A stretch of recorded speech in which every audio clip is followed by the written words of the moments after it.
I know, he hasn't come up yet. I got to try out my new, potentially my new base radio here. I picked up a Yaesu FT8500 dual bander.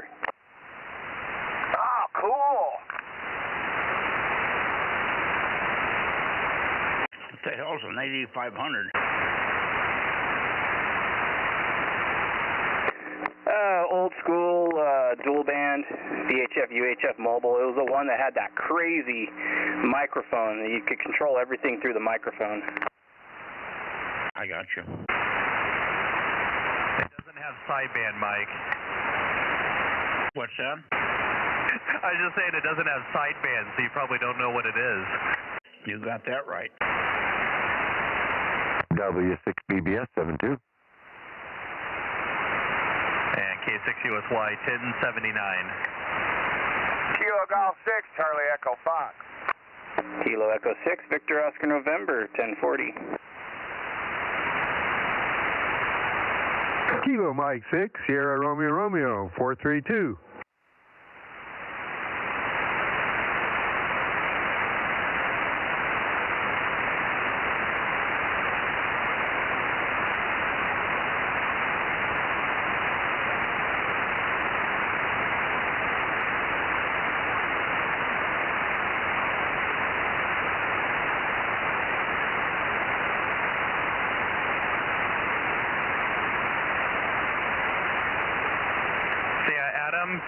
Don't touch a thing and wait and see what happens this weekend with the rain if it causes the problem again. Right? It'll be interesting to see what happens.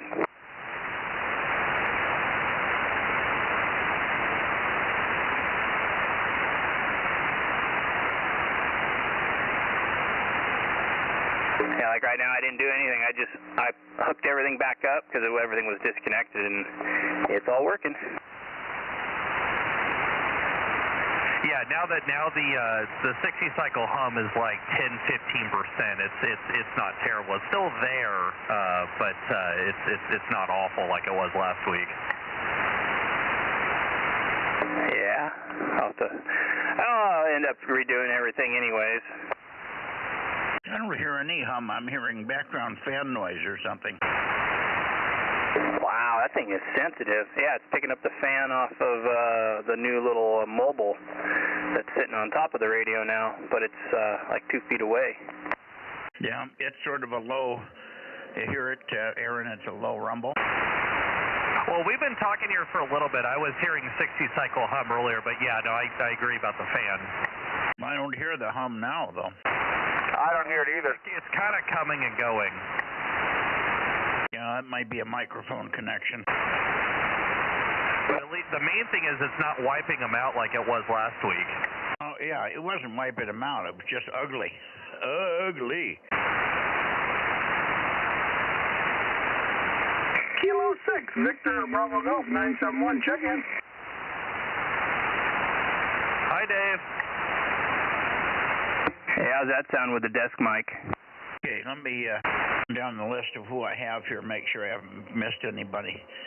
K6USY, W6BBS, KE6VON, KM6SRR, KG6 Charlie Echo Fox, and K6BBG. WA6AAJ. WA6AAJ, I didn't have you. Had you checked in? Huh? Nope, no, I just checked in. Why don't you check in, Mike? 10-4, roger that. He's a fresh one.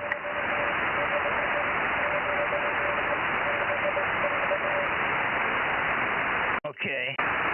I hear CW, but I couldn't. 657. It didn't sound like a 7 on the end. Go ahead again, the CW. Again, the CW, over. Who's the CW? Go ahead, CW, CW. Go ahead, go ahead. Well, they're not hearing me. You sound like Richard. CW on the frequency for a little bit, even before 7:30. I actually sent my call via CW back to him just so that they knew somebody was here.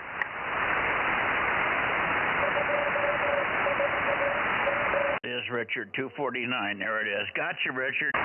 Roger, Roger, Roger, Richard, 249. We have you. I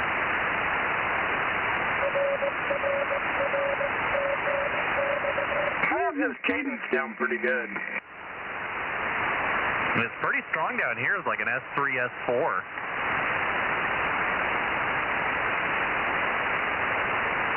How you doing, Pat? W6PMD, KM6SRR.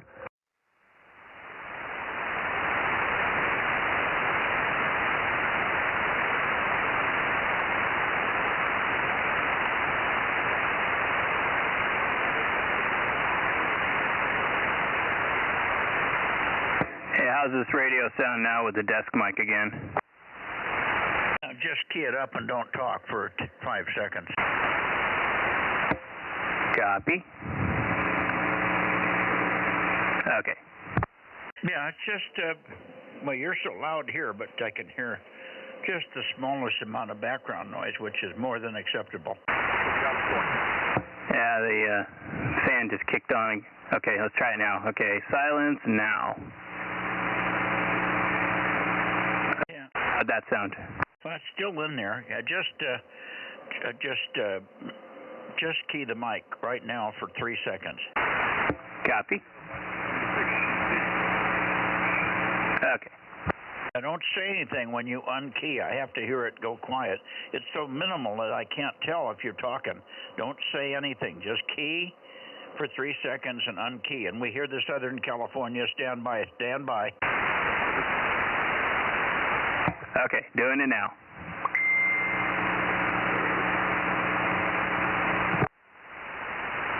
Yeah, it's way, way down, though. Okay, oh, that's good. Yeah, I mean, nobody would ever comment on it.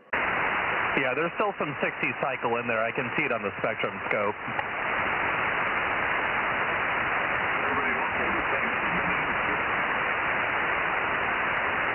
Is that you, Pat, W6PMD, K6MYC, Bozo 47?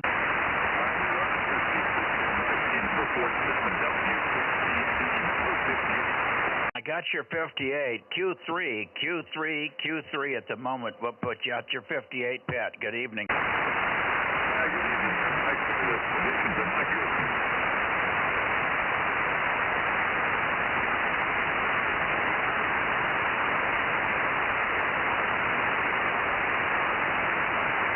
Anybody else up the Central Valley? This is W6PMD, net control for Southern California 2-meter Bozo Net.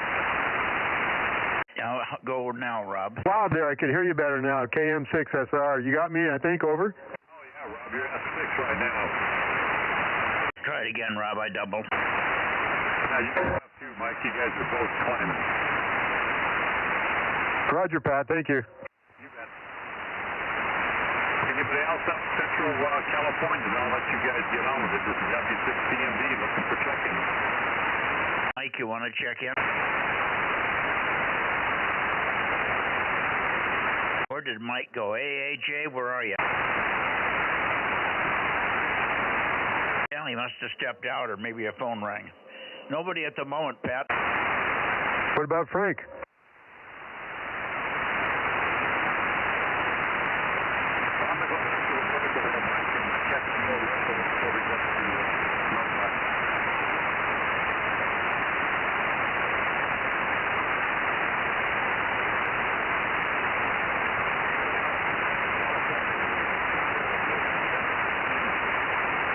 K6BBG, no, KB6RQU, KB6RQU, or N7SWR, N6SWR, sorry, N6SWR or KB6RQU, K6MYC. Either one of you guys here tonight?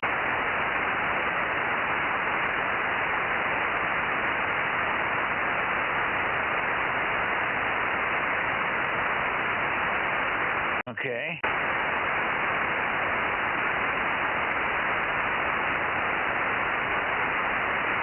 Anybody else in the San Joaquin Valley for check-ins here? We can go over to Atascadero, but you can call in now if you're there, Ron, K6MYC.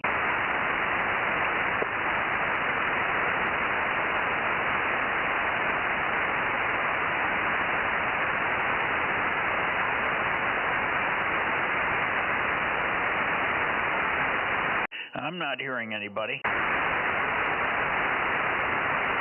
We're missing KK6ZKE. N6BYH, haven't heard from him a long time. I wonder how Mike is doing. Anybody run across Mike anywhere on the other bands?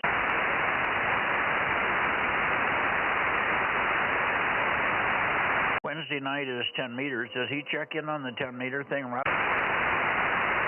I can't remember if he does or not. I'll listen for him. Well, I only go over there when they're getting close to calling my number, over. Okay. Well, I'm just concerned because he doesn't usually go 3 weeks, 4 weeks without a check-in. So I hope he's okay and not sick or something.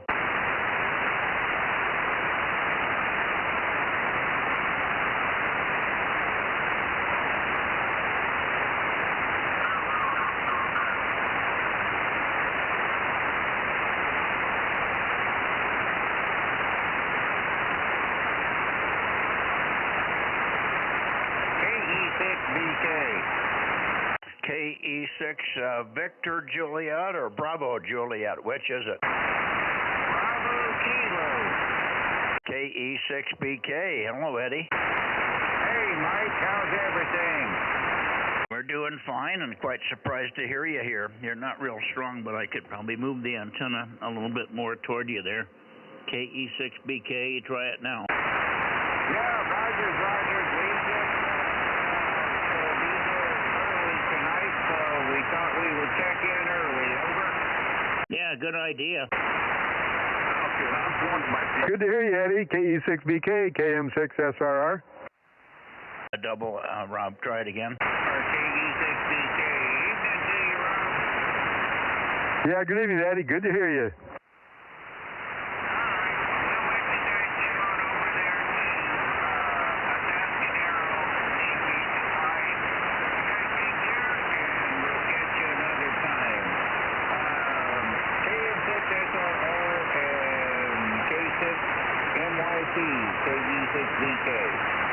Okay, 7-3. Did you make some kind of a change down there? Because you're way down from normal, over. Yeah,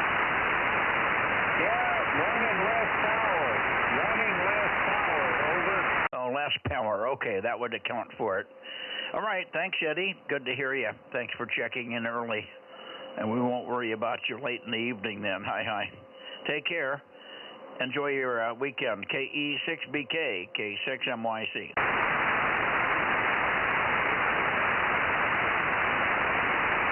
N6SWR or KB6RQU. Any of you guys on for the 2-meter Bozo Net? KM6SR with K6MYC. Standing by.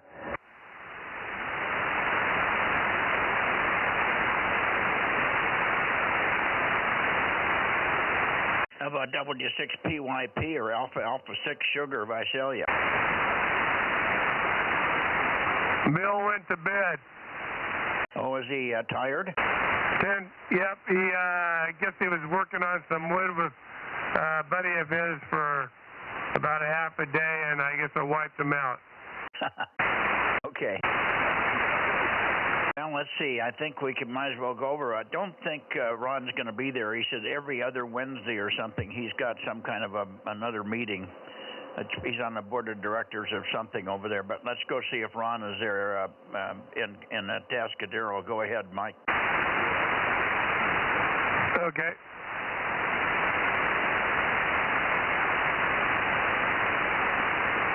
Atascadero, okay, W6QUI, K6MYC. KN6EIV, KN6 Echo India Victor. How about you, Eric?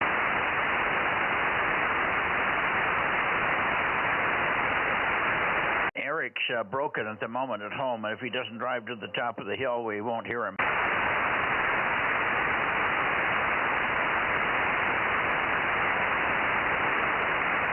I guess we've got nobody in Atascadero. You want to give one last call, Mike?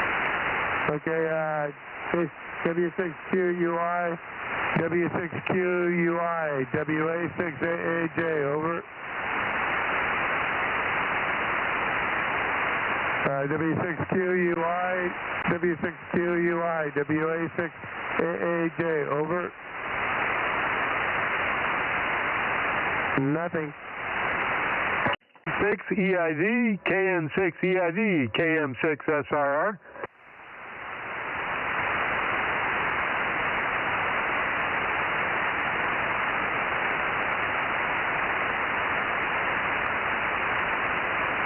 KM6 EIV, KM6 EIV, KM6 SRR.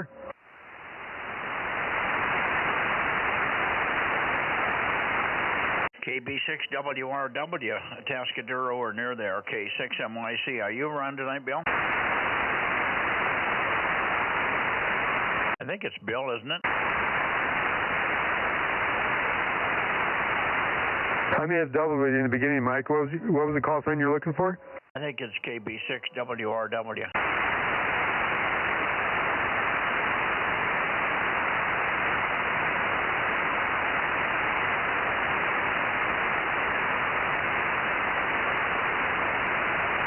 Yeah, that's Bill, KB6WRW in Paso Robles. Okay. All right. Well, he doesn't seem to be there either. He's very intermittent. Did everybody hear that W6FM over in that area, W6 Foxtrot Mike, has passed away? I think so. I sent the SK notice over to Jim to put on the website. Okay. Well, we'll pass it into the Bay Area, too. I think probably Jim used to work him quite regularly on 2 meters and on the other bands as well, because he was very active at one point. But I don't, we aren't going to hear him anymore, and I haven't heard any more. Somebody, I guess QUI is going to check on the estate and see what the status is on his estate, because he has a ton of equipment, nice big amps and stuff. Rob, over. Yeah, that'd be interesting, but we'll have to wait and let them do their thing. Over. Okay, I'm going to go to Santa Cruz, or let's see, I'm going to go to Monterey first. KC5 DTU, good evening, Mike. Yeah, good evening, Kerry. Good to hear you. And looking forward to our visit on Friday. Roger, roger. So far, so good.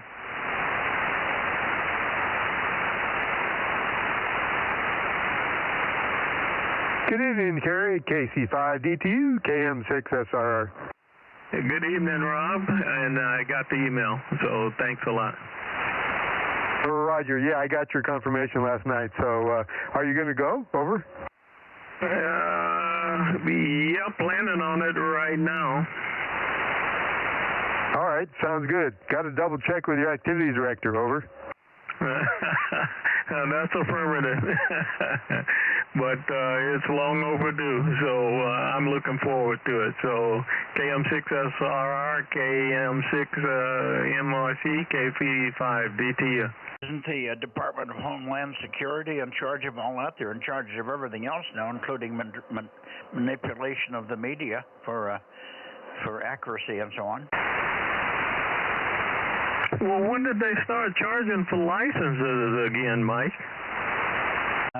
Well, they've always charged for. I paid for my license. I don't know what it was many years ago. I think I paid $5 or something. Negative. There was a period there. I think on my last 2 renewal before the last one, they had decided that the fees were illegal, and I had gotten them for free. Well, they are illegal, but not under the executive order from Biden. Yeah, about 2 years ago they started it back up again. Hey, WA6 OIB. Good evening, Ken. 226. Good evening, and good evening to you, Kerry. WA6 OIB is here. Good evening, Ken. Rob provided me with a copy of your email for your info. Well, I sent it to you also. Well, I didn't get it. I got Rob's, but I didn't get the one from you. Well, then you gave me the wrong address. I sent it to you. You're on the list. I've got a mass email, and you're on there. Okay, well, I don't know what happened, but anyhow, I have it, and looking forward to it, and so everyone says you're great, so I'm sure all of us will be walking on water when we come out of the class. You know where you might have looked, because one of the other guys did tell me that it went to his spam folder. I have no idea why, because I'm very careful about the way I word things and whatnot, but he said he found it in the spam, so maybe it went to your spam folder. Okay, I'll look there. Either way, I have the information, just so you know, and looking forward to it, Ken, and thanks for doing that. A spam folder, that's where my mail-in ballot went, and when they mailed it out on February 5, I had to call them and ask for another one. Really? Yeah, I can believe it. Well, I think it went into another bin that's going to be used as a control factor. I told the lady, if you're going to send one, you might as well send 20 of them, because I'm going to vote early and I'm going to vote often. She laughed. Oh, I bet you got a kick out of that. Oh, yeah, she laughed. I think it probably isn't the first time she's heard that. The 10-meter net, too, but let's see, we've got another 6 minutes before that, so I'll be here for a bit. Okay. Yeah, what I said was, I don't think it was the first time she heard that, but she laughed. We had quite a chuckle over that. I didn't ask her what happened to my first one. How can they? I should have said, look, whatever happens, if you get another one, how are you going to tell the difference? What's going to be your guide as to which one's the accurate one?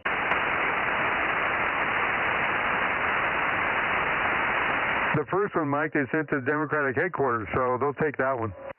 Oh, okay. That makes me feel good. I didn't want to pass up the vote for what's his name? Spahn? No, not Spahn. What the hell? Who's the guy that's running against Garvey? Oh, the guy with the Chinese girlfriend. Is that the Eric guy, I think? No, Eric Early's a good guy. Yeah, he's running against the Garvey, and then that lady that has that stupid ad, she's a Democrat.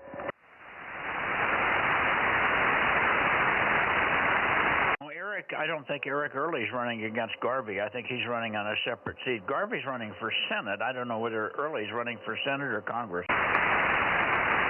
You seen that commercial for Garvey? Oh, yeah. 2 or 3 of them. That's the guy I'm trying to think of. It's not a commercial for him. It's a commercial against him. Over. Well, I know, but I mean, if somebody was sitting on the fence in California, they might just vote for the guy. I would. Somebody. Oh, one of the guys that checks in here, WB6GGY, Phil said his neighbor heard about Garvey and saw the ad and went down to the bureau or the where they mailed their ballot in, and they said they want to have their ballot back because they wanted to change their vote for Garvey.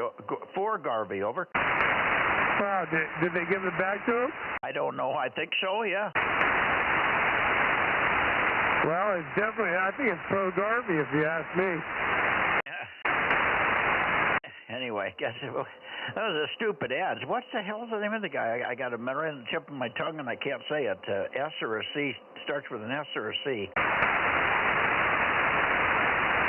He's a bad guy. Anyway. We'll move on here. I'm over to the Bay Area hooking into Monterey. Hello. Hello. WA6LIE, K6MYC.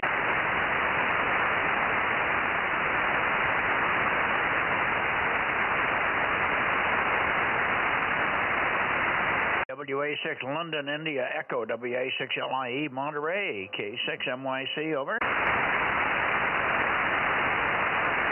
Okay, nothing heard. We've got a couple of stations now. There's a new guy that's going to come up in Scotts Valley, but we've got the other fellow that's been in here quite regularly, Jared. I can't remember what Jared's call is, but there's 2 guys now. One guy just talked to him on another band or something here the other day, and he's going to come up on 2 meters or 432 or something from Scotts Valley, so we're going to have two more new check-ins there from that area. Okay, KW6S, how about you, Tom? K6MYC, KW6S, good evening, Mike. Yeah, I'm starting to get a little competition here in the area. Well, finally. That'll keep you on your toes. Yeah, I think they're Lee's Charlie Mike 96, but I think the other two are probably Charlie Mike 97s. Yep, could be. They're in Scotts Valley, and I don't know how that's broken. Yeah, I'm real close to the corner of 96, and in fact, I'd be at 86 if I were one block over. One block to the west? Yeah, one block to the west. I had a friend over there that was a ham, and the borderline ran right through his property. And 86, if you're would you be standing on the dock, or would you have your feet in the water? Oh, well, no, there's quite a bit of Santa Cruzes in CM86, but not a lot of hams in that part of town, and not a lot of VHF either. And it's, for the most part, pretty low to the ground, or pretty low to the water. Well, there's a parking lot at the university there that's right close to the water, but a lot of guys drive into the parking lot as rovers, and they give out 86 from there. Over. In my general area here, you can get 86, 87, 96, and 97.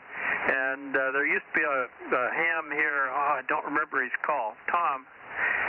But he used to go up there to the university, and I'd catch him on Sunday mornings and get all 4 grids on his way home. Yeah, there you go. Let's see if Lee is in here tonight. KB6 Lima Echo Echo. Lee, are you with us tonight? K6MYC, KW6S in the group.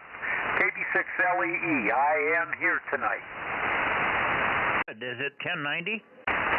109er8. The countdown, Bozo, 10-9er-8.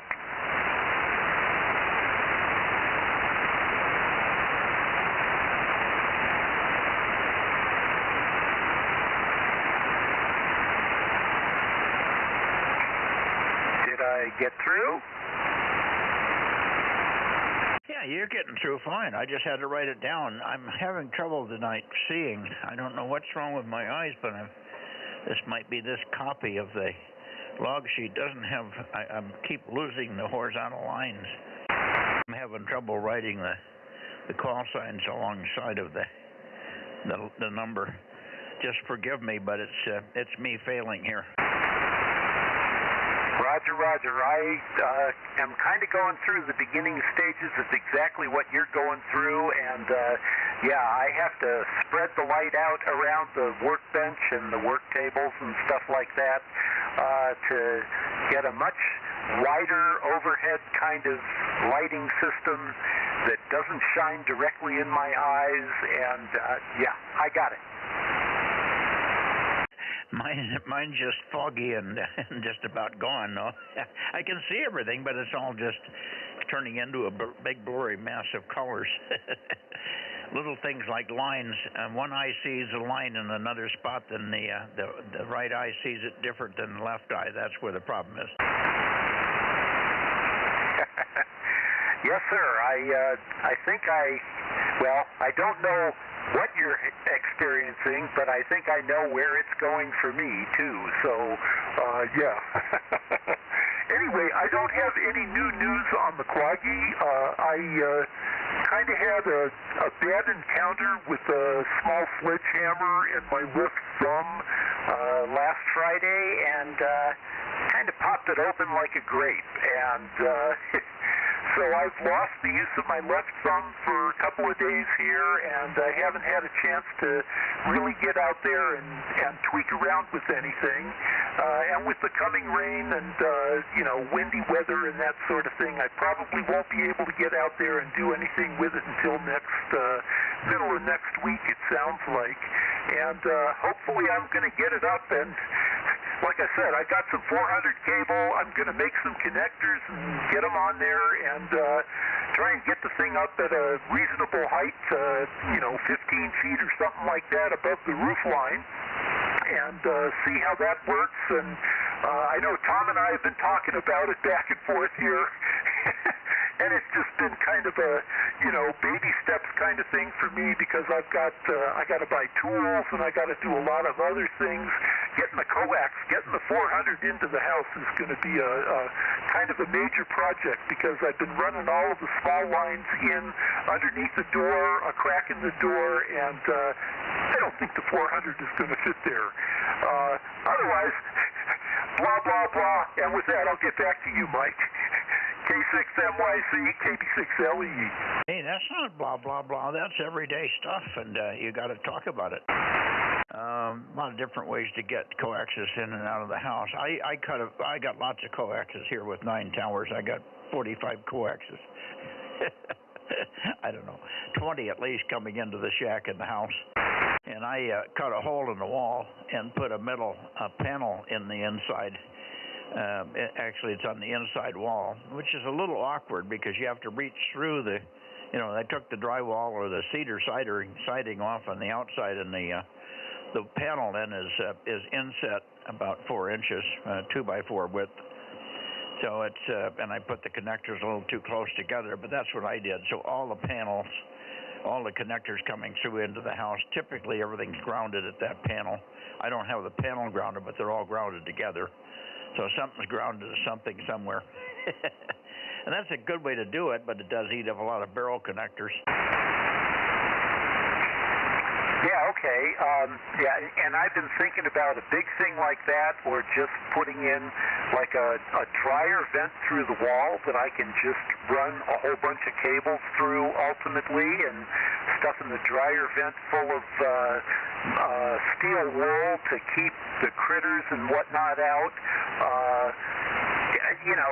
There's a whole bunch of different possibilities that I've been thinking about, and I know the right way to do it is to put in one of those nice, panels, and you got all your grounding and your lightning suppressors and all of that kind of stuff coming together in one spot, and everything comes into the house, and you can put on your jumper cables and that sort of thing for all the connections into the house. But again, my station is still very new and very much under construction, so again, I'm taking I'm taking things one step at a time here. Yeah, did you get end connectors for the LMR 400 for 400 megs? Well, I have some end connectors. I also have some, crummy 259s and whatnot. I'm trying to move everything up to the end connectors because it makes so much more sense with them being kind of not weatherproof, but weather sealed and that sort of thing, and just being much better up into the higher frequency ranges and stuff like that. I realize the benefit of using an end connector.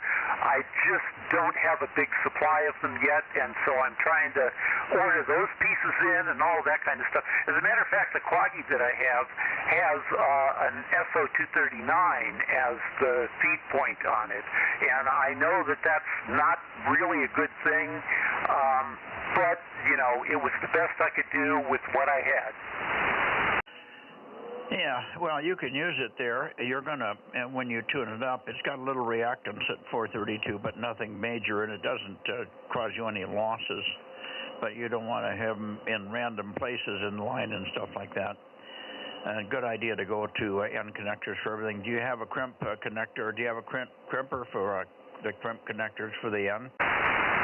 Yeah, as a matter of fact, I do have, I've got on order right now. I just ordered them tonight. I ordered crimp dies for both the large coax and the small coax. I already have a crimp tool that I've been using with the 8X that I've been using and the crimp connectors that I have for that. So I'm just trying to get all of the ducks in a row. I actually ordered a crimp, a cable stripper, to trim back the outer jacket, the shield, and the dielectric, so that I can get the crimp connectors on and that sort of thing for the 400 cable. So, it's just acquiring all of the pieces that I need. Since I haven't been at this that long, it's like I got to gather all of the bits together before I can actually take the step to build something new and try it out. Yeah. I never bought one of those coax things. We've used them. I have had them. We had some at the plant, but they don't work very well. I prefer to do it with an X-Acto knife, but that's me. I can't do any of it anymore because I can't see good enough to cut in the right places. But I used to do it.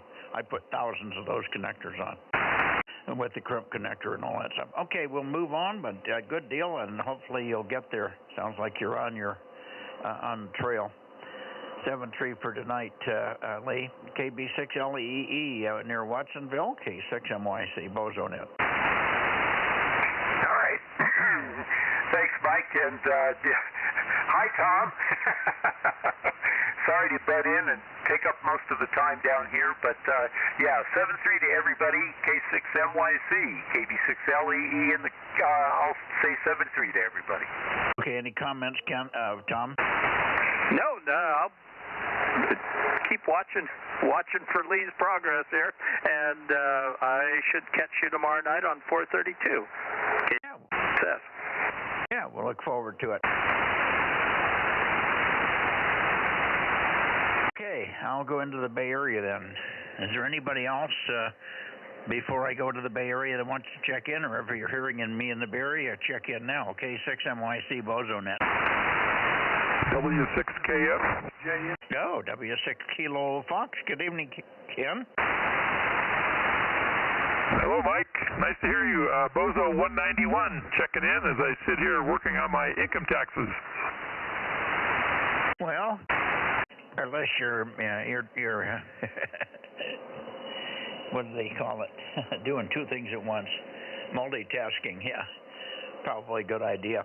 Good evening to you. Good to hear. I haven't heard Jim for a week or two. He's been really intermittent lately. I guess he's busy.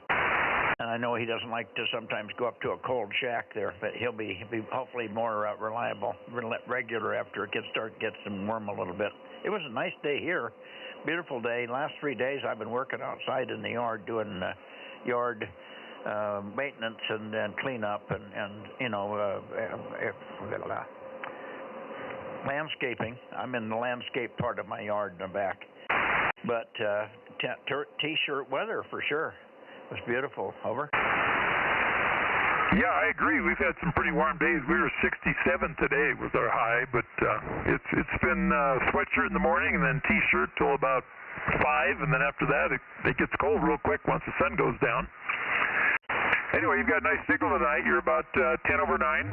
Good, solid armchair copy. Not much more to add. Just been working on these things and doing yard work also. We took our orchard out, so we're kind of waiting for the ground to dry up some, and we're going to work it up, work on the irrigation system, and we're going to plant alfalfa. So that's the plan anyway. Give me something to do. I'm tired of sitting around. Been retired for 12 years, but I still got to do something. It drives me crazy. Anyway, I'll keep it short, Mike. I want to get back to these things, and it's time to go out and feed the dogs. I hear a couple of them barking outside, and I'm 10 minutes late, so figured I'd check in for sure. K6MYC, W6KF. Yeah, and leave it to the animals to keep you on your feeding schedule there. Okay, Ken, well, great to hear you. Thanks much, and enjoy your weekend coming up. It's supposed to be some serious rain. We're talking maybe 3 inches over the weekend. If I get that much, I'll be just jumping for joy. 7-3. Okay, well, I'm glad if it rains because I don't feel bad working on these things inside when I can't do any work outside. So plus the DX contest is this weekend, the phone version. I'm sitting at 245 countries. I got to get another 100 here, so maybe I'll get a few. Anyway, see you later. W6KF. Yeah, it should be good if you're not particularly looking for bands. It seems like the best band for picking up countries lately has been 10 meters, but if you've got a good antenna for 20 and 15, you should do fine too. 7-3, Ken. 7-3, Mike. Okay, Bay Area Bozo Net, K6MYC, over. WDB6JNN. Yeah, good signal, Jim. WDB6JNN 285, take one. Yeah, okay, there's somebody else in there too. But, yeah, so everything's been pretty good today. Not too terribly cold or not terribly warm either. We'll see how the storms go. I think it's going to be maybe anything north of here, but they did say we might get some painting of white on some of our higher peaks in the Bay Area too. WB6J and then. Yeah, boy, the band's jumping all over. You got weird multipath on you right now, but we got everything okay. Very good. We'll enjoy. Well, maybe we'll see you tomorrow night on 432. In the meantime, if we miss you somehow, enjoy the weekend. It's supposed to be rainy. Pretty much Friday and Saturday anyway. I don't know what's on schedule for Sunday, but probably just drying out. See ya. Thank you for calling in and being there, Jim. And your box did arrive. It's here.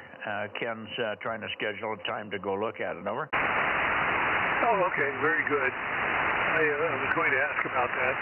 All right. Well, there's probably other people around in the area here, but you kept getting interrupted by other people in your local area. So you probably missed a few of them. WB6JNN. Well, nobody local. W6KF is in Waterford, way up halfway to Sacramento, but he's got a kilowatt, so he's loud, and that may have sounded like a local, but he's loud here. And that may have been what I was. I didn't hear any voices under him at all. So we'll take another standby and see who we hear. K6MYC, we had only only four check-ins last night in all of Bay Area. So it was a little dismal on 1296. I was disappointed. There was 3 possibles that should have checked in and given us that band, given us more count. We did get 21 check-ins, but still it could have been better. Anyway, Bozo Net 2 meters tonight, K6MYC, over. WA6AXX, no traffic. Yeah, good evening, Ed. We missed you last night. I called and called and called. I figured you were sleeping in the easy chair. I was sleeping on the couch. You must have worked hard that day. No, I worked hard the day before.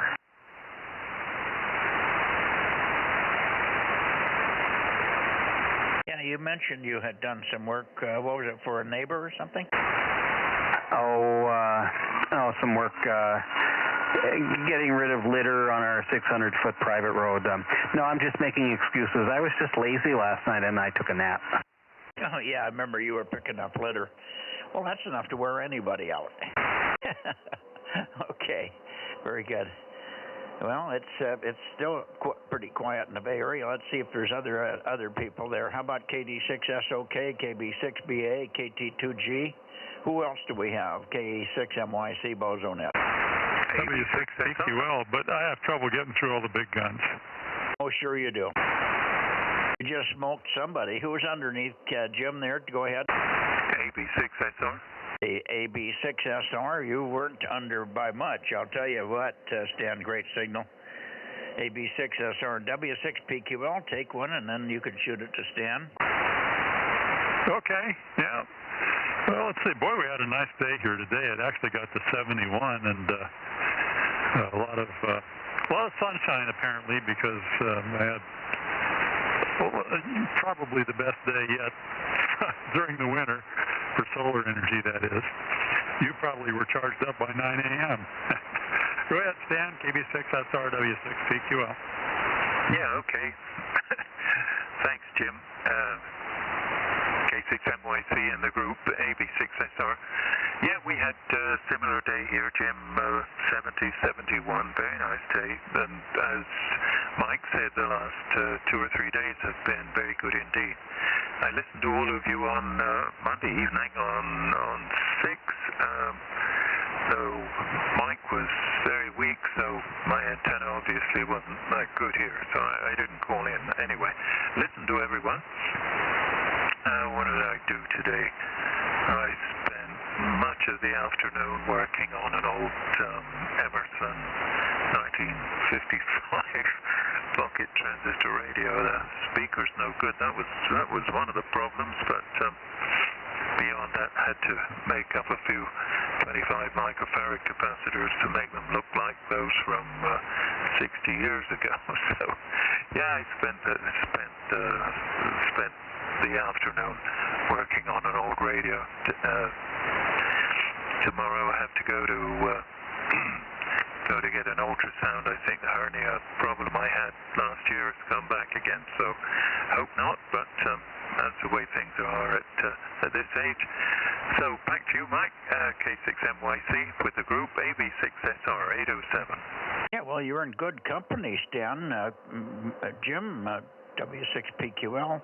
I don't think I'm divulging anything. He mentioned it to me the other night. He's going in on Friday for a double hernia operation. So you're in good company, Stan. Over. Yeah. I had my inguinal hernia repaired late last July, but it's bulged out again in the last few weeks. So the surgeon didn't know what to say about it, so I have to go for an ultrasound tomorrow. I'm not too keen. I don't think anything's going to come of it, so who knows. I wish Jim the best in the world anyway. It was pretty easy surgery, as you alluded to on Monday, I think, Mike.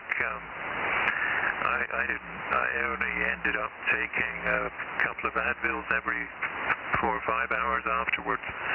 Still got the opioids they prescribed to you, but didn't take any. So anyway, I hope it can be fixed. Seems a common thing with people of our age. So back to you, K6MYC, and the rest of the group, listening to all our medical problems from old-timers, AB6SR. We don't have many new-timers on here, so if we do, they better get used to this chatter. Okay, well, there's some good news for you, Jim. It sounds like it's not too painful. Go ahead. Oh, okay. Stan, was that the one by the belly button, or was it in the groin? It's an inguinal one in the groin, and they talk about it as a laparoscopic surgery where they knock a hole in near your belly button and a couple of other places to put the camera in and the tools, and it's pretty good. The surgery wasn't bad at all. I think after about 3 days I was up and about, feeling good, but you have to take things pretty lightly for a month or so. They say 10 days, but I took it easy for about a month and just come back again. Damn nuisance, but I wish you well on that on Friday. It'll be okay. Over to you, Jim. Okay, well, it's not something I'm looking forward to, as you probably weren't, but that's something that has to be done. I hear a lot about these things failing. My surgeon tells me that only about 5% of them do. I guess you're just one of the lucky ones.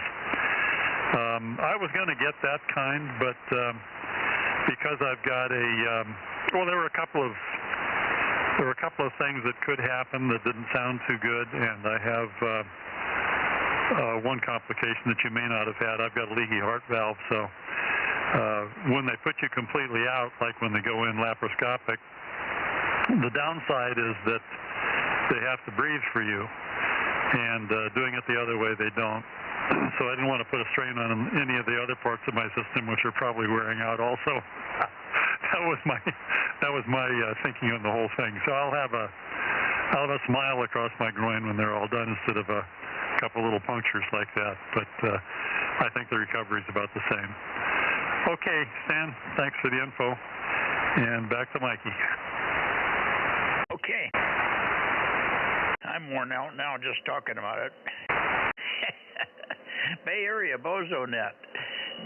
Groin surgery notwithstanding. Anybody else in the Bay Area for a 2-meter check-in K6MYC? Yeah, WB6WNI. Oh, yeah, Gary, WB6WNI K6MYC. Go ahead. Good evening, Mike, and the group. I'm going to say that, I'm going to jinx it, of course, but I have real wood in front of me to knock that the conditions seem to get better every time I check in. I can hear the entire group. So I honestly can say good evening to the group, since I can hear everybody. Mike, I have no medical things to report. However, I do have a question for you, and that is, if I were to think of getting on the 432, at least listening to the 432, would that occur at about the same time as this does?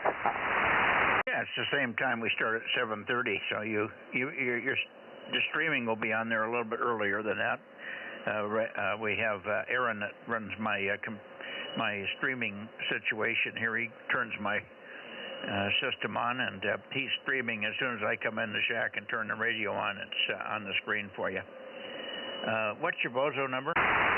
The number is 1090.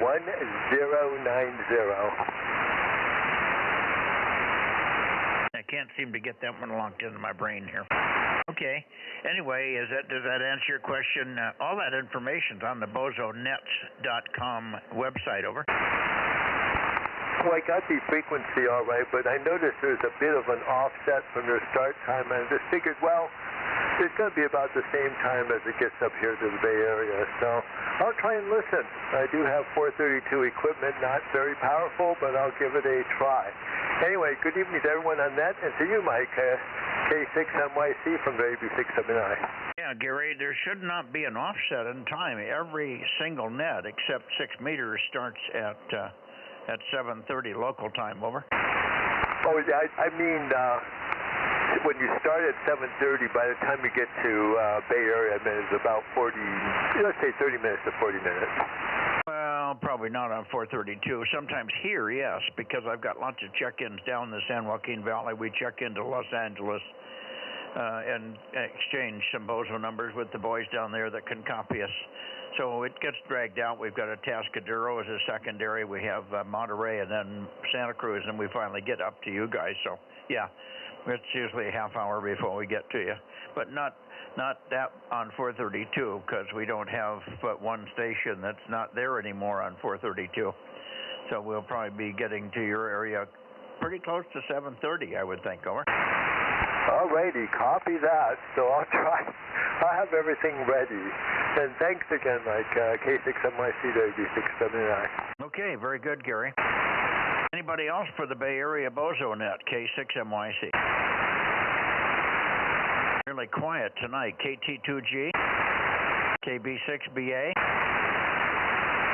K6KLY, KB6 Whiskey Foxtrot. Charlie, how about you, Mike?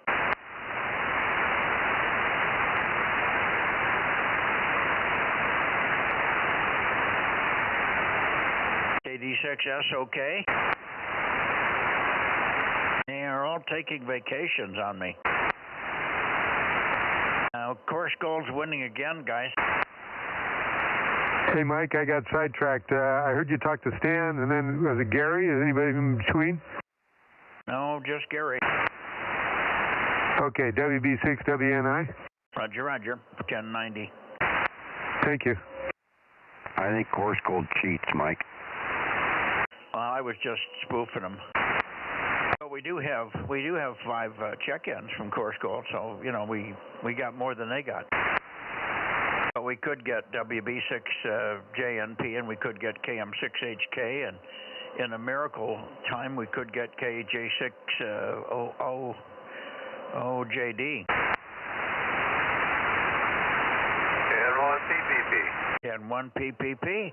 I'll take you, even though I'm not pointed that way. Good evening, Dave. Who else you have? I've got WB6ISO. He still hasn't got his antenna fixed. Oh, he must have had 2 different antennas. Or maybe he told me he had it fixed when I worked him the other day on 432, so maybe I got confused. Thanks, Dave. Anything from Kent?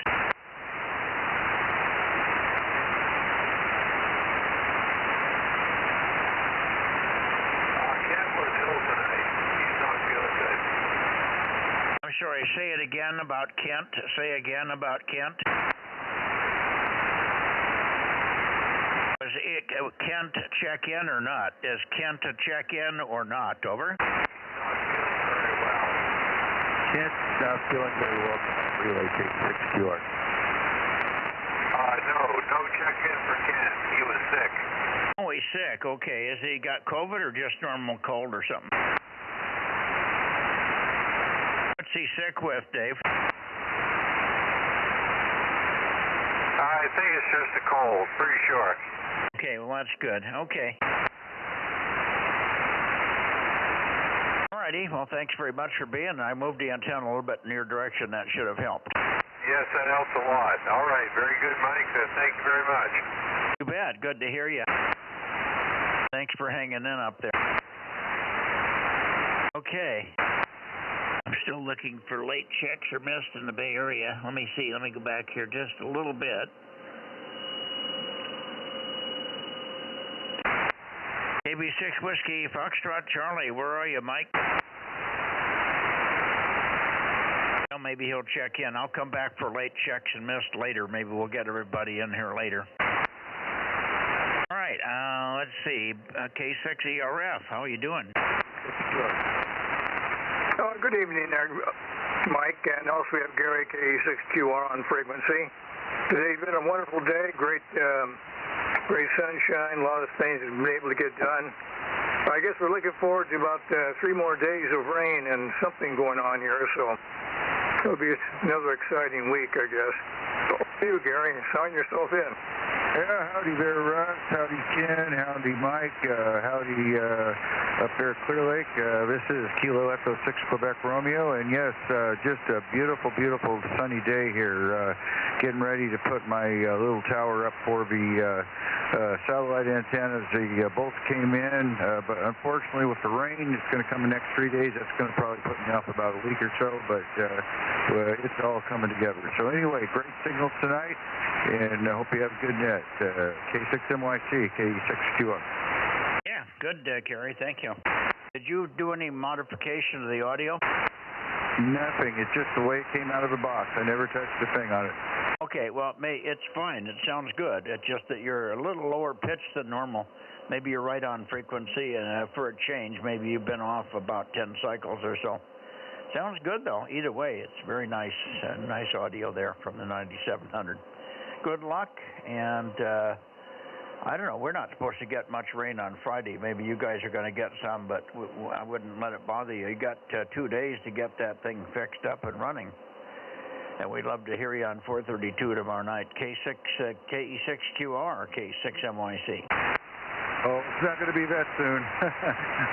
where I got to put my antenna and tower is in my back lawn, and it gets once it gets wet, it's mushy to walk around it, and so I have to let it dry out. In fact, after it dries out, I'm going to put a piece of plywood down, so as I'm working on it, I won't track in it or track around it and everything. But it's coming though. You'll hear me. Okay, I wasn't sure. You sounded like you were right on the cusp. But yeah, if you're going to get a lot of rain, maybe 2 or 3 inches, it's going to be a little mucky back there. Yeah, yes it is. And no, I haven't adjusted anything. I've always been on 240. Maybe I'm just comfortable with a lot of this. Okay, it took a little dive on me, and I moved the antenna in the wrong direction. I missed the last comment. Say again. I said, no, I've always been on 144, 240 exactly, and I haven't touched any audio settings at any time, but I might have been talking a little bit too harshly into the mic. I do that once in a while. Oh, no, it sounds fine. It just came, it's a little more lower pitched, maybe by 20 to 30 cycles than what I've been hearing. Maybe you're just closer on frequency tonight, over. Okay, that must be it then, because, I tell you the truth, I have no idea how to touch these audio settings. I haven't got that far into the radio yet. Perfect, Gary. Thank you, Rich. Yeah, he sounds good, doesn't he, Rich? Russ. Oh, yeah, that's a 100% improvement from the old gear there. To hear that, that's good. The old one was an FT991 Alpha at 50 watts, and definitely it played around with the audio on that one. Yeah, you must have had that one messed up, because they don't have bad audio under any circumstances unless you got a bad mic or something. The 991 isn't that bad. They sound good too, but you sure got a good sound on the 9700, so don't complain. We're not going to complain. We'll take the new Gary. KE6QR and then K6ERF, K6MYC, and we'll see you tomorrow night, 4:32, Russ. Roger. See you then. Yeah, big signals tonight, by the way. We must have tropo enhancement or something. No, I don't think we've had any tropo for a long time. It's just good conditions. Oh, okay. Alrighty. Well, let me see if we can get up here before the contest starts and get what little energy Ken's got left in him there. N6RO, N6 Radio Oscar, K6MYC. K6MYC and company N6RO. Like Gary said, my 9700, I've not changed anything on it since I took it out of the box 2 years ago. And I have not gone deep into the menus. I just fool around and make mistakes. Anyway, good day up here. We had a little earthquake that supposedly centered on Discovery Bay, so Steve will have something to say there. Let's see, a couple other things to mention. We're having our new mini-split air conditioning system put in the house and the shack tomorrow. And I stocked up on food deliveries before the driveway becomes unpassable this weekend in the rain. That's about it from N6RO. Oh, okay. One of these days you got to save up and turn that thing into concrete or asphalt. Actually, my tenant has been putting down some gravel out in the front part. But down in the lower part of the property, the driveway, which is the lowest point in the property, it's still marginal. You can get through it, but it's messy. Okay. Yeah, you need to be where I am. Everything's decomposed granite.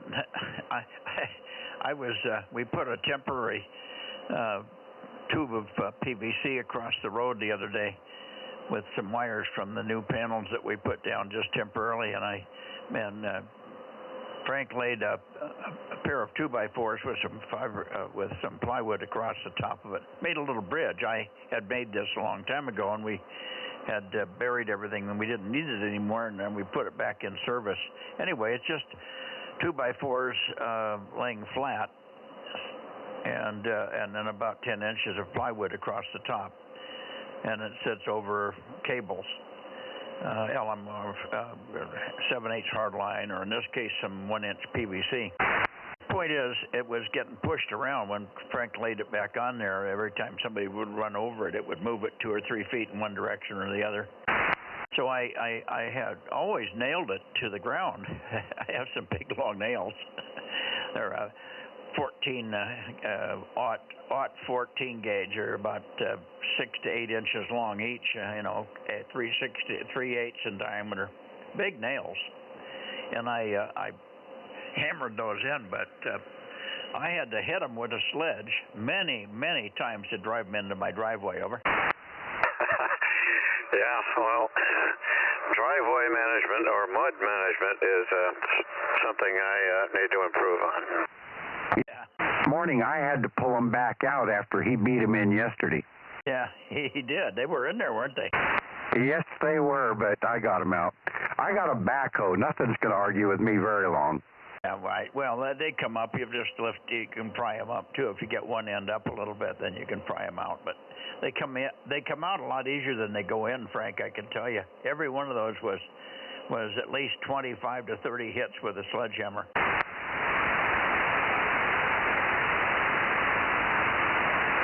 Anyway. Go ahead. Go ahead. Well, maybe Ken kicked out there or something. No, still here. I thought you were looking at Frank. No, Frank's done. Aren't you copying Frank? Oh, yeah. Yeah, Ken's blasting in here. He's like 10 over S9. And no, Mike, they weren't that hard to pull out. I was just kind of making a joke there. And part of the reason that's so hard to drive in there is over the years, you've managed to pack about 5 inches thick of almost pure gravel with just enough fines in between it to make it rock hard right there. I tried to scratch my groove where I was going to put that conduit in there with the front bucket, and it just bounced along like I was on asphalt. I had to literally dig it with the backhoe. But I did a trick. You'd have wondered what I was doing because I tipped the backhoe as far on one side as I can, and it gets my bucket tipped way sideways, so I've got one tooth that's at the lowest part just to dig that groove across there without tearing up too much ground. And I had to work to get through that first 4 or 5 inches there, even with the backhoe. It's well packed there, over. Oh yeah, well that's all. It's if you scratch that gravel away, it's not 4 or 5 inches of gravel in most places. You just get right into the decomposed granite. That was a kind of scraped off of a hill there where they put the house pad, and then they took some of that dirt and pushed it over the edge where you've got the panels mounted. Some of that dirt was brought in, but boy, that is a hard driveway. That sucker is solid. And it seems to leak water through pretty nicely. Doesn't build up, but doesn't leave any crevices when the water comes down. Yeah, well, actually, my tenant has been bringing in small loads of, I guess you'd call it recycled asphalt, and that's pretty good stuff. Yeah, no, that's pretty good. It's usually pretty cheap too. And that's they have to pay for it. Yeah. Did he have to pay for it, or did he get it from the county? You know, I haven't talked with him about it. He's in and out, even though he's only 300 feet from the house. And when I went out to get the mail and the garbage being out, he wasn't there, so I was unable to find out. Where is it coming from? Where do they? Well, they whenever they tear up a road, they save that stuff and then they repurpose it. Yeah, and somehow he got it smoothed out. Anyway, I'll take it since I had nothing to do with it. And where does it come from, Frank? What's that?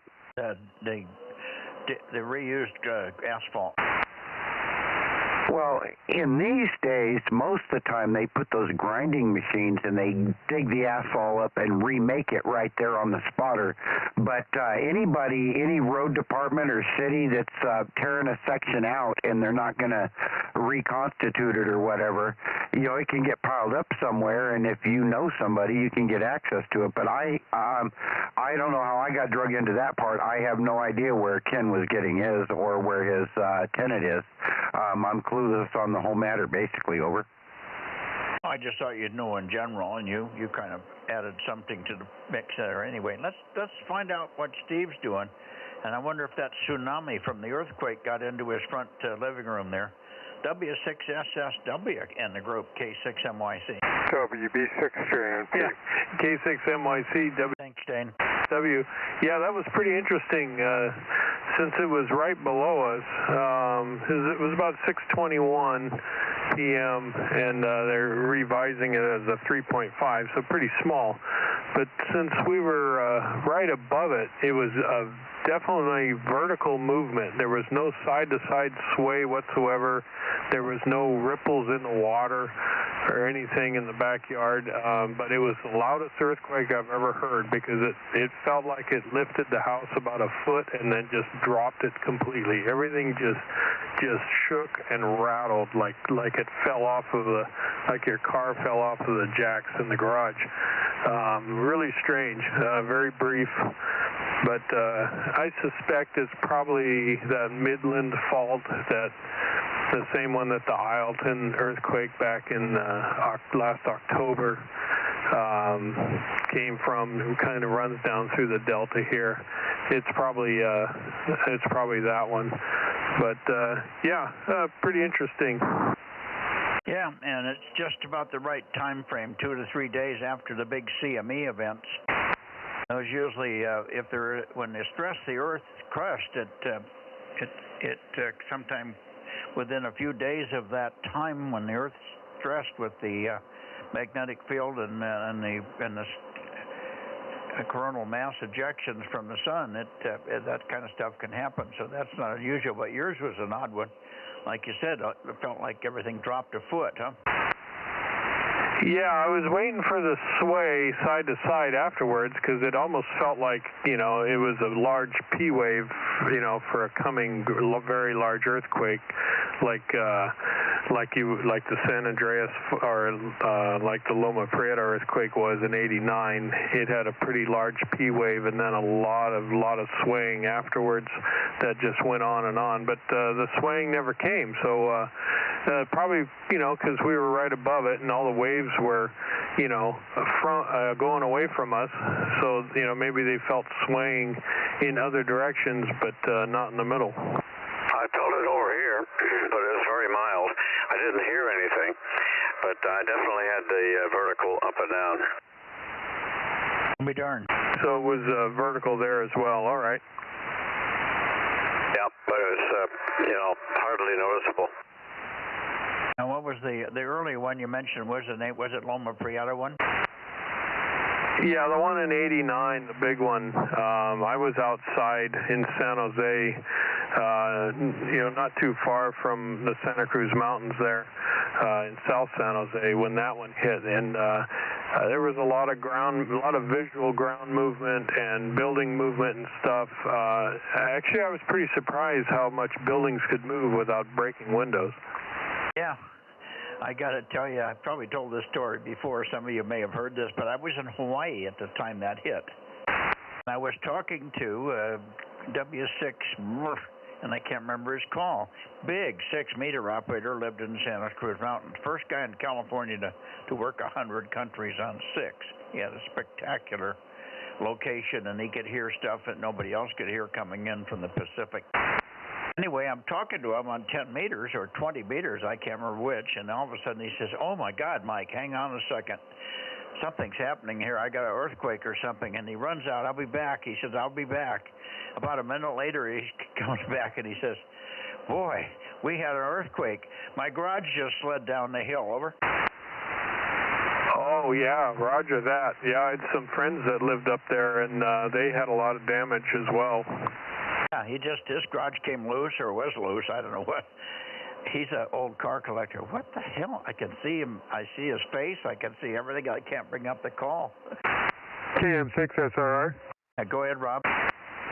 Yeah, that Loma Prieta earthquake, John Silva, AG6BP, SK, he lost his whole water system. His water tank slid down the hill when that hit. Over. Oh, yeah. No, it was a nasty one. I was in the Santa Clara field office, Tektronix, when it happened, and it really shook things up there. I bet it did, yeah. I was, like I say, I'm always missing them.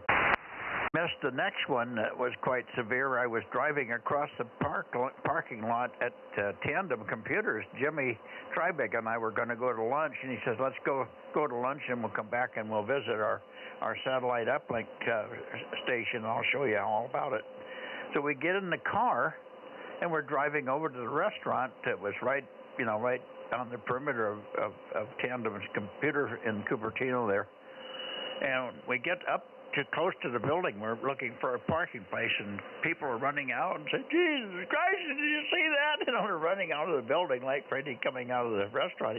I guess the restaurant inside the chandeliers were swinging, and it was wild. But I missed it completely because we were in the car and never even feel it. Oh, yeah. My dad was driving over the Santa Cruz Mountains over Highway 17 when that '89 one hit. And that big landslide was right behind him, I guess. He just missed it, apparently. But the cracks in the highway were getting bigger and bigger as he was heading down closer to Los Gatos, and he was getting a little worried in his little Honda if he was going to be able to keep making over him, because they just went perpendicular across the road and busted the center divider at each point, you know, several, you know, maybe 50 feet, 100 feet apart. Yeah, wild. That was a wild one. There's all kinds of stories. I bet you with 100 stories out there that'd be interesting to hear about. But again, I was in Hawaii, sitting there in perfect comfort listening to my friend's garage go down the hill. All right, let's see. We better move on here. But at least you didn't have a tsunami, did you, Steve? No, like I said, I went out back to see if the water was moving like it has before during earthquakes, but it didn't with this one. Huh. I'll be darned. Okay. Look, we'll see you tomorrow night on 432. Good evening, guys. Let me get on to Sacramento before they give up on us here. All right, 7-3. We'll catch you on 432 tomorrow night. W6SSW. 7-3.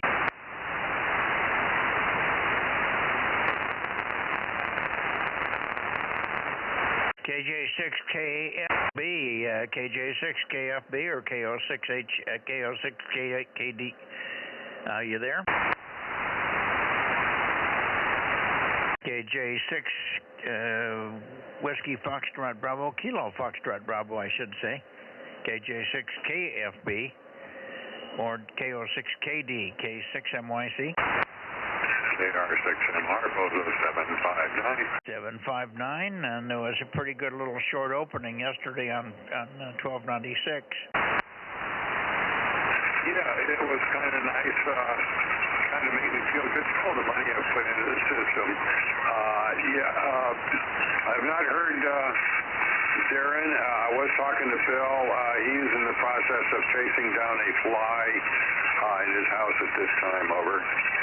Chasing down a fly, FLY, Fox Lima Yankee? Roger.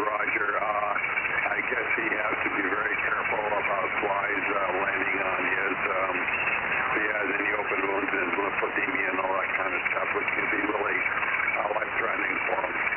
Yeah, Roger. Okay. Well, I'll come back and swing by here on the way after I leave Nevada, so we'll see if he's in there. Let me go a little further north here and see if I can get Redding in here. Let's see here, right about here. That should be Redding.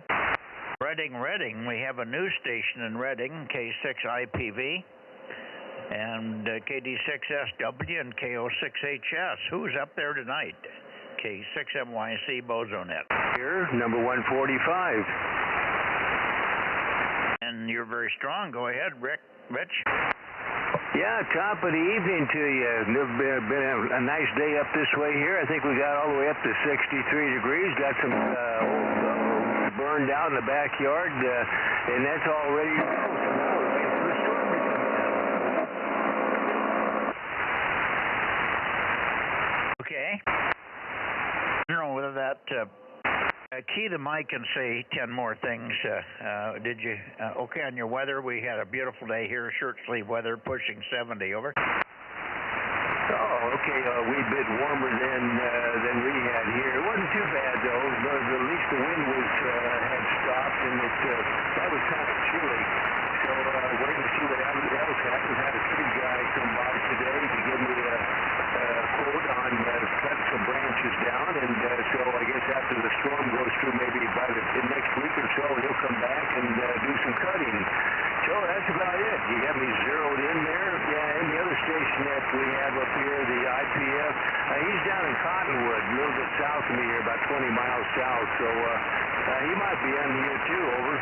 Yeah, well, he checked in on 6 meters. He really threw me a curve because I kept thinking it was you, but it didn't sound like you. He's got a different voice characteristic, of course.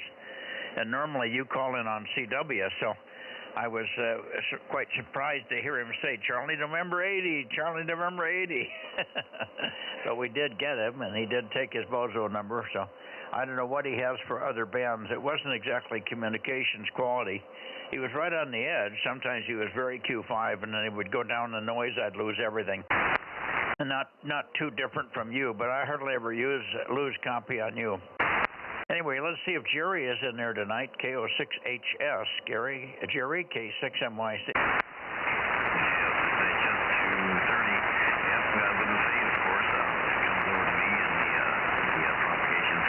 Communications for me. Well, we're in here tonight. Have a copy. Over. Okay, a little weak. I missed the first part, but when you said how copy, you came up a little bit, and it was Q5 at that point. I missed the early part of the transmission, but I knew who it was. Got you all checked in, and it'll probably come up right now. So take another transmission, and I'm sure you had a nice day, as we did here, getting ready for this winter, this thing coming in the weekend. I don't know, are you predicted to get some pretty heavy rain and snow on Friday and Saturday, or what's the timing on your thing? Over.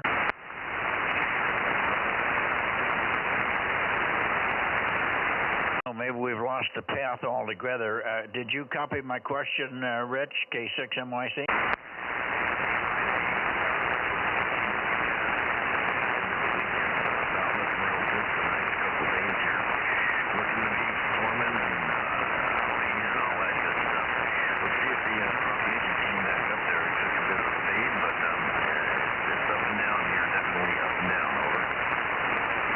Boy, it's just rough copy. You're just below my noise, and I've got a little bit of that inverter noise from my neighbor sneaking in here all of a sudden.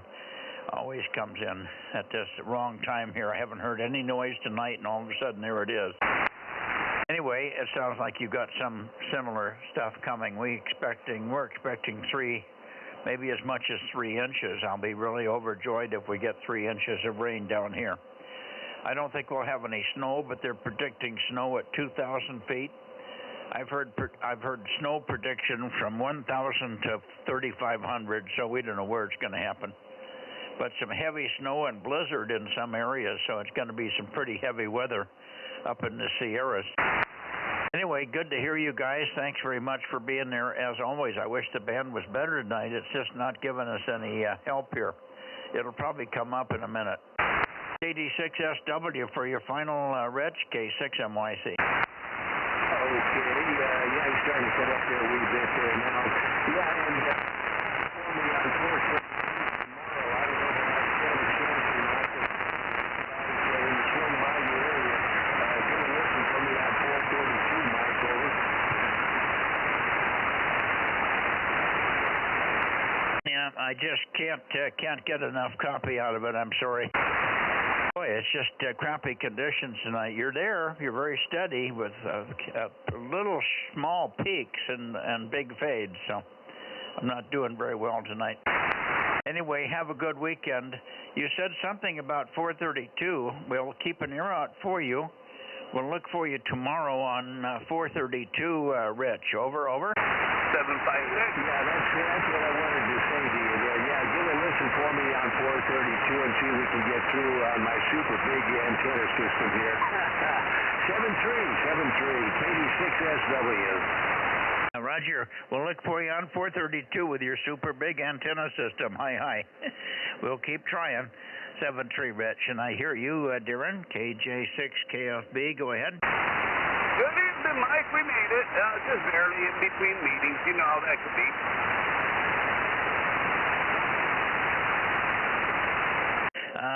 One of these days, are you going to ever have any time to get over there, or is it too much of a project to get the 1296 antenna up at Bill's place? Over. Well, I'll be honest with you. Got so many darn projects here. I'm wondering if I'm ever going to get my own stuff done. Doing his configuration, getting that up, and really be a challenge. But all of these antennas have got to move in order for another one to go up.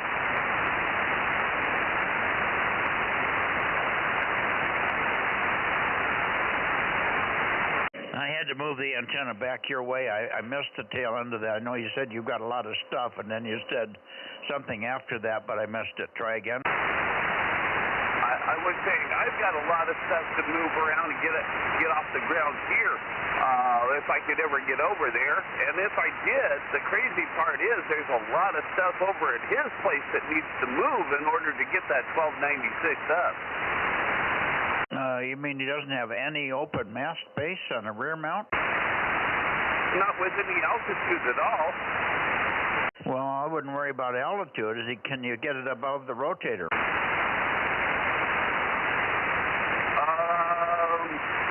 No, I don't know about above the rotator. We might get it fixed. Well, I guess fixed at this point is better than nothing, over. Yeah, I'm with you there.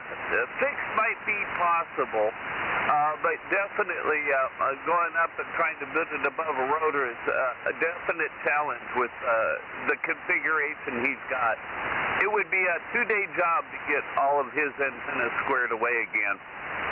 Well, I just can't imagine you'd have to move everything for a 1296 antenna. Why would you have to move anything?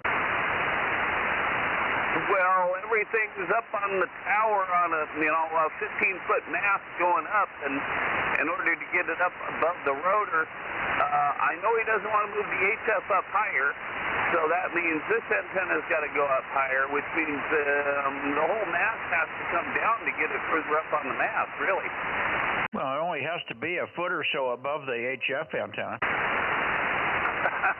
He's got about 18 inches, as I recall, between that and the 432. Well, the spacing on the 1296 antenna normally would be 22 inches. That's to its big field.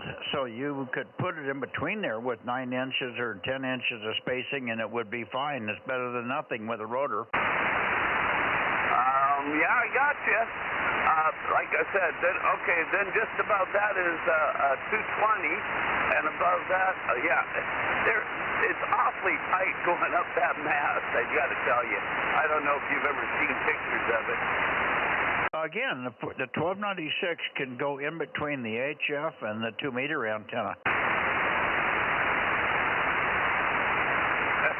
You have to see everything that's on that mast. It's kind of crazy. I'm sorry, what was that again? I was saying you have to see it to believe it. It's already pretty well packed. Yeah, but if you've got 18 inches in there, this 1296 antenna is nothing. You can pick it up and hold it up with one finger. Come on. Well, you're saying squish it in between the HF and the I think the 432 is just above it. Yeah, that's what I said. If you've got 18 inches in there, that's a huge spacing, considering what you do and how much other stuff is crammed in there because of fields and stuff. So yeah, it can operate at a foot above or 10 inches above the HF antenna. Well, we'll have to see what he can come up with. I'd have to get up there and measure how much is left, because I remember stacking those things so close together as it were. And, of course, we'd have to run another piece of coax. I think he's got another chunk there, but still, we'd have to run another piece of coax. That tower, it really is pretty loaded. Yeah, well, you're putting more on it with the coax than you are with the antenna. I would have to agree. How about putting it on the leg of the tower, just below the, just 3 or 4 feet below where the rotor is? That's something that might be doable. But at that point, you're at about 28 feet roughly. That's fine. Yep, we'd have to lock it into place and see if he can make the grade. I think it's worth it to get it up and get it running. I think he's, at some point in time, maybe he'll end up doing something else with the rest of it, and maybe it can all be changed at that point. But like you say, he's got too much on there. What he needs is a secondary mast for some of the stuff. 2 meters, 222, 432, or 1296 on a smaller mast that's got a little rotor. Something like that, but I know he can't do that himself, but it's not something that's overwhelming, over. Exactly. Wait, his plan is to tear everything down and get all the HF stuff on one vertical tower, and move all the light stuff to a mast or put up a small tower that hopefully nobody will notice because he's already in a restricted area for towers. Well, what does restricted mean? Height or any? What you've got in his area, he got waterfalled in because he had it up, and now he's like, I don't care change any height of the tower itself or the mast that's already sticking out 17 feet or something, because they'll probably come by and tell him to tear it all down. I'm sorry, you were in a fade, and I got it where you said somebody will come by and tear it all down. Is that what you said? No, the city'd probably come and tell him to take it all down if he changes much of the configuration of the base tower. Well, he's not over height limit for the city. It should be a 35-foot height limit in the city, over. Oh, he's over 35 foot. No, he got grandfathered in because it was there before they put in the restriction. So they can't do anything about what's already there. But if he were to go any change stuff around too much, they'd probably come after him. No, they won't come after you unless a neighbor turns you in. They cannot come after you for that kind of stuff unless a neighbor turns him in. That wouldn't surprise me either these days. Well, at this point, he's lived this long, I think they'll leave him alone. Not that we don't want to get it done, but there are some uphill challenges. I look to see about how much space he does have in between and see if we can squeeze something.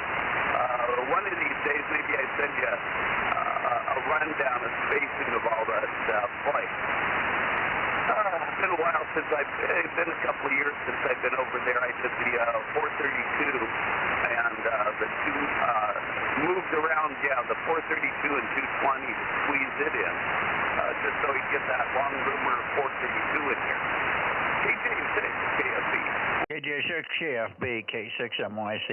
Well, what I do right now, if you can spare the time, just go over there, mount it on the side of the tower, as far up as you can reach from the roof, or just a little beyond that. Anywhere you can get it, hook up his half-inch hardline. He's got a half-inch hardline. Leave the excess there, so if you get a chance, you could raise it, but leave the excess hardline there. It wouldn't be more than 10 or 20 feet of extra hardline. And just go with that and see if he can get through that way. If he gets through that way, it may give him incentive to do more, over. Yes, indeed. Yeah, at some point I wonder, the guy, he just gets so annoyed with his inability to do any of this stuff. He'd say, Darren, just come take it all down, take it away. Watch out, you never know about that guy. No, he won't do that. All right. Well, whatever you can do, maybe you can find somebody else that may do it. He must have some other people there in the area that could do this for him. I hate to put the burden on you. I know you got 60,000 of your own projects, but there's got to be somebody else in Roseville or in Sacramento there that can help him. My God. One would think there are a few of us that have gone over to his place and done some work in recent years, so we might be able to pull something off on one of these weekends. You never can tell, but don't hold your breath because it's hard getting all three of us together at the same time, the same place to get her done. With that, Mike, I do need to run, but hopefully we'll catch up with you tomorrow. And with that, KJ6 KFB. Okay, we'll see you on 432. Take care. KJ6 KFB with a pause for KO6KD if you're there, Bill. K6MYC. Yeah, Mike, I'm here. Sorry I'm late. I was taking care of some stuff around here, so John told me you were here, and so I'm here now, and number 776 checking in, and I'll get out of the way so you can go ahead and close the net. Well, I haven't even been to Nevada yet, so we're behind the curve here. I can appreciate that. We'll see you tomorrow for a few minutes on 2 meters. On 40 meters. and we will keep it short here. Let me just see if there's anybody else in Sacramento area. Old Jeff, KE6ILX would be able to help you with that. He would be able to do it if he had the time, but I don't know. He's been so quiet lately. I don't know whether he's sick or out of commission or what the deal is with Jeff. Anyway, QRZ, Bozo Net, Bay, Sacramento area. Anybody Sacramento, Placerville, K6MYC, Bozo Net. Boy. Okay. No KW6T either. No WA6LOL either. Okay, I'm going to go to Nevada.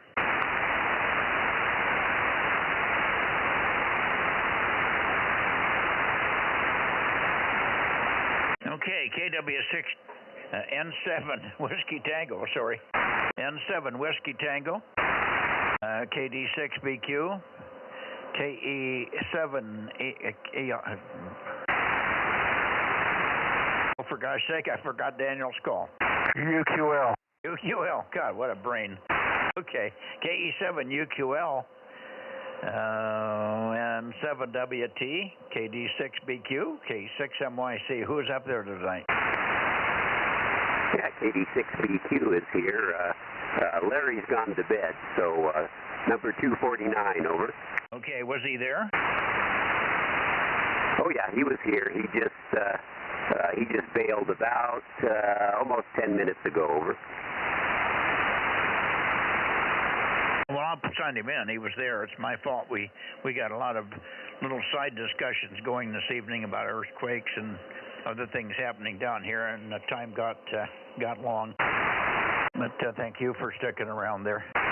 Good big signal here. Ken's in here. Ken, you want to say hello to Rick? Yeah, hi Rick. WA6OIB here. How's it going up there?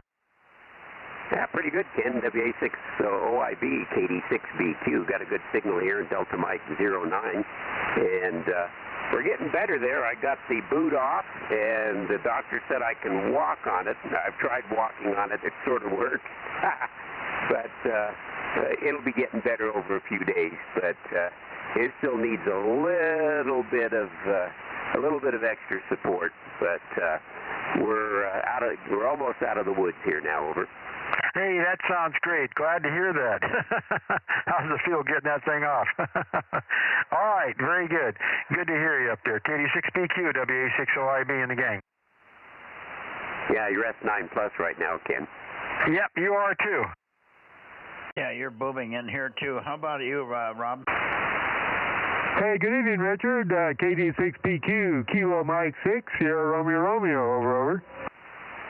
Yeah, good evening, Rob. KM6SRR, KD6BQ. You're not quite as strong as Ken right now, but it all depends on which way the propagation's going. I have this picture of a kind of a 30-mile circle that kind of moves around randomly, because it seems like whenever signals are up here, they're down for Larry and vice versa. So we're about 30 miles apart. But you're good, easy Q5 and about an S7. Go ahead. All right, thank you. Yeah, Ken's got a better station than I do. I was getting you about an S3 or so good copy.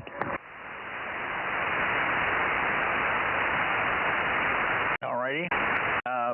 Richard, is KJ6 India X-ray on tonight? Have you heard Dale at all? Well, I haven't heard him, but I was talking to another local here, KM6CQ on 250. Unfortunately, he had to leave, otherwise he'd have come up here too. But I'll give Dale a quick call on the 220 FM link and see if he's out there. Okay. I don't think Daniel's back on 2 meters yet, but I'll call Daniel while you're doing that. KE7UQL or K7SUN, K6MYC. Either one of you guys there tonight?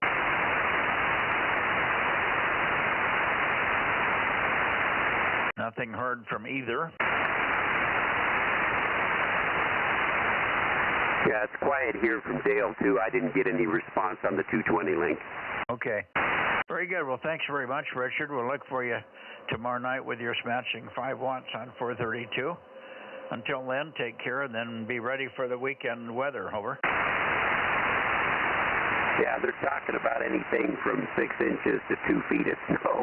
We don't know yet what's going to happen, but yeah, it depends. If the snowing starts tomorrow, which theoretically is supposed to just be rain tomorrow, but if the snowing starts tomorrow, it's possible that my 432 antenna sitting on the fence would be completely buried by snow. That's happened in the past. Over. Yeah, well, we'll play it by ear. Alrighty, take care. Sorry we missed Larry, but we got him checked in, so that's the main thing here. And we did get pretty slow tonight. Didn't hear him call down on CW either. He can always call on CW. I heard you when I was pointing toward Bakersfield. Over. Oh yeah, I heard you tell me that you'd picked me up. I was curious. I was trying to figure out who the other CW station was. I thought I copied a DM05, but it could have been 06. But it might have been 05. But unfortunately, Larry was talking to me at the same time on 220, and so I didn't quite pick up the call. Over. Yeah, that was Aaron, K6USY. He copied you, and you were hearing his, what is it, 50 or 100 watts? 100 watts, I guess, with the 9700 and the whole loop. Over. Well, yeah, he was plenty loud enough to copy. It's just that I was distracted with Larry talking in one ear and me trying to listen with the other, and I didn't pick up his call. But yeah, he had a good signal up here even with that low power. And then when Larry quit, I tried to get him to come back to me, but he didn't. Yeah, well, I think we were starting to talk at that time, and he didn't want to interrupt the net. But he heard you, and he responded on CW, and he told me that he responded. And so that's why I knew it was him that called you. Over. Okay, well that answers the question, because I was hoping, I wanted to play back the streaming, but it hadn't started yet, so I wanted to figure out who it was. But Larry and I were talking about a QSL card that he got in 6-meter contact about the same time, and I wasn't able to pick up both at the same time. Yeah, I was a little late getting into the shack. I got here by 7:30, but not much ahead of time, and I didn't have anything turned on here. So it took Aaron a bit to get all running here in this shack. My grandson and my son cook dinner on Wednesday nights, and some nights they get it done early and in plenty of time for me to eat. And in this case, I got half of it eaten, and I had to stop and come out here. But with no more than about 2 minutes to spare. So that's why all that was going on, and that's why you didn't have the streaming, because nothing was turned on out here. Over. Yeah, Roger, that makes sense. I don't see your battery status display up here either, so I guess maybe that's not on right now. But yeah, you need to eat your dinner there if you're going to be out in the daytime hacking branches with a chainsaw. You do need to get your dinner in. Well, I have to eat it when it gets fixed. And I can't time them. Matt and Bo both worked pretty late. They got here about 6:45. We had filet mignon, but it was excellent, but it was just came too late. I got half of it eaten, but I'll eat the rest of it when I go back in the house. For now, we'll let you go. I'm going to go by the Bay Area one more time and look for late checks and missed, and then we'll call it a night. We'll see you tomorrow night, I hope, with snow permitting on 432 Richard.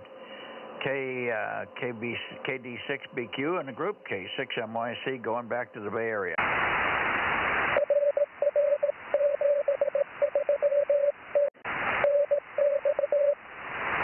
Did. I'm going to head into the barn too, WA60IB. Good night, all. Yeah, good night, Ken. Best to Gwen. And I guess you know, yeah, the transverter's there whenever you get a chance to do something with it, but it's not a big press by any means.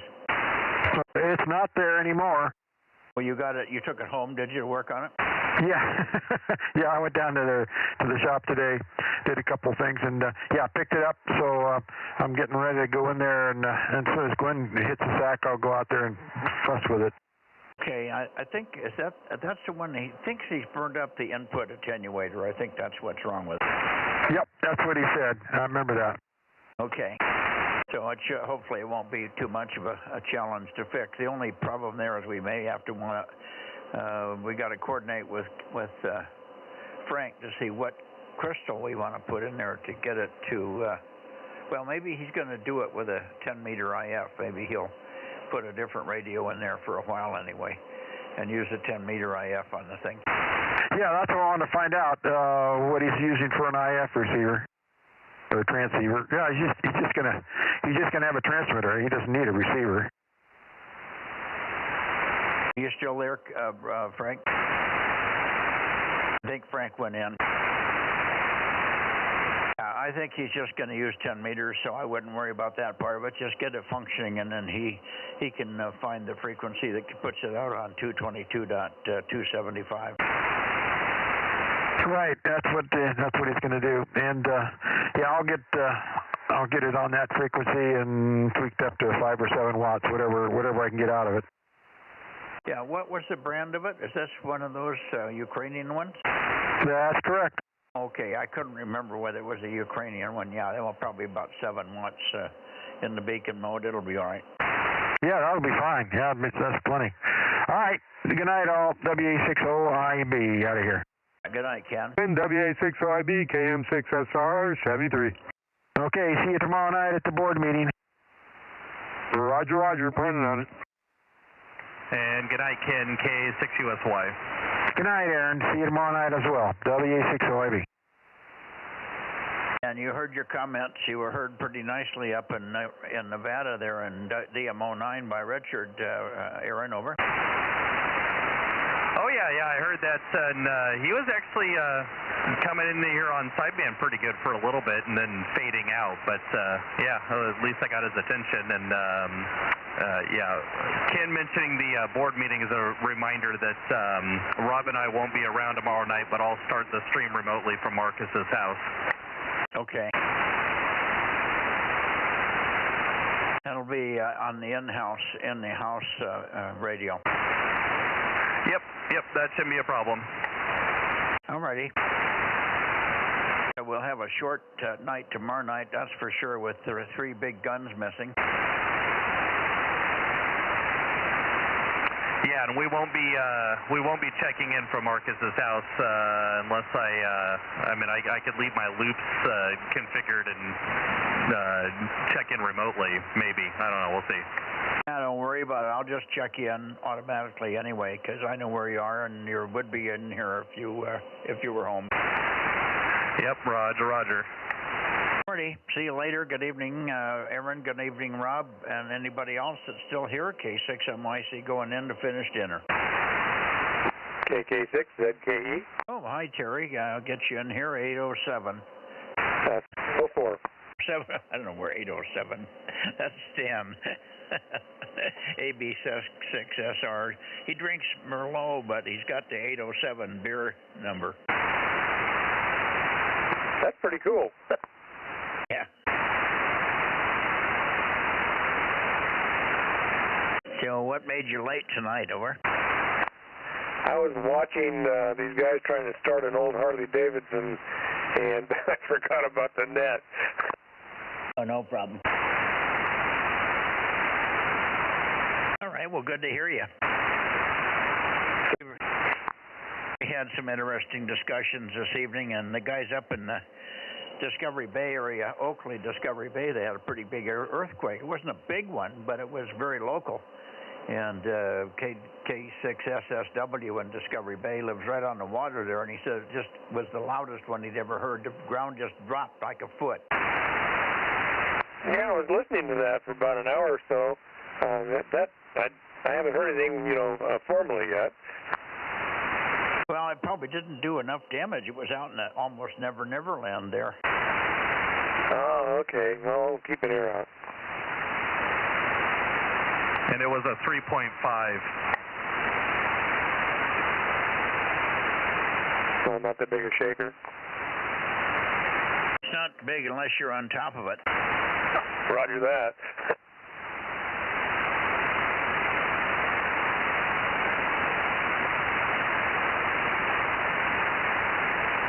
All right, Terry, I'm going to get out of here, but thanks for checking in. Better late than never. You were the late one tonight. Usually it's Eddie. Eddie checked in early tonight. He was the 4th or 5th to check in here, of all things. So you guys traded places tonight. It all worked out. Yep. right, take care. Thanks. Thank you, Mike. KK6ZKE. Bye-bye. And good night, Mike. K6USY, DMO6. Thank you, Aaron. Good night. Hey, Mike, I texted Dave, LOL, and I guess he didn't get it because he didn't call in there.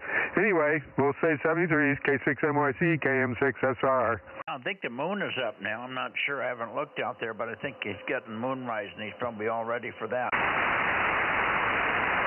Yep, I saw it last night just peeking over the mountains there. So, anyways, how many did you have for tonight? Looks like about 32. Okay, yeah, I got 31. Okay. Oh, wait a minute. Yeah, no, I got 33. Okay, well, I could have 33. Depends on what line I start on here. Yeah, I was a little discombobulated. I found a DMV registration bill that I hadn't paid. It was due today, so I got onto my bill pay real quick, and they're not going to send it out today. They're going to send it tomorrow, so I'm going to end up paying the penalty. Over. Well, maybe not. They may have a 5-day grace period for mail time or something. I don't think so. I just got a late notice for the wife's car, which I sent to him 5 days early. I sent it off before that, and Wells Fargo said it would arrive there on the 3rd and it was due on the 9th. So I don't know. Something's wrong with them. Well, I'd pay the normal amount and wait for the late fee to come later.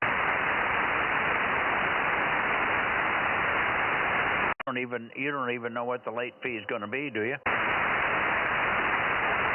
I think I doubled with you. What was that? I said they don't tell you what the late fee is, do they? Let me look. Yeah, the late fees are all like predetermined and scheduled. It'd be pretty easy to figure out what it is. I wouldn't pay it. Yeah, I wouldn't either. Of course, I would have just paid it on the website, and they probably would have marked it for today. There you go. Well, I could still do that, but I didn't know you could pay on the website. Don't they charge you an extra fee for using a card? Don't use your card. You give them the routing number and the bank account number for your checking account off the bottom of your checks, and they'll pull it right out of your checking account. But I think if you pay it online, they will mark it for today. I don't know what their cutoff is.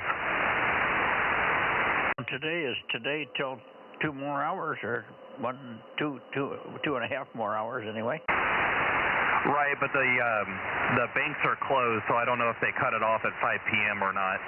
Whether you can do that or not. Well, I would say the bank's digital system should work 24/7, shouldn't it? Well, they batch process the check system, so if most likely if you put it in tonight on the website, they might count it as tonight, but they're not going to start processing it till tomorrow morning. I found the bill here. It's if it's in by today, it's 168. If it's in by March 9th, it's 178. So it's only $10. I guess it's not worth fooling with.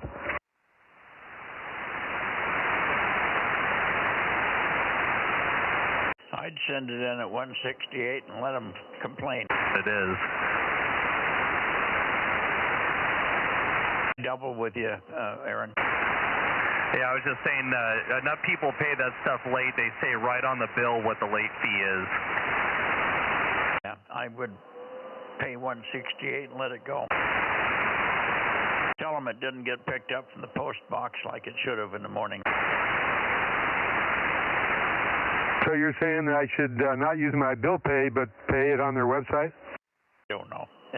Do whatever you want, Rob.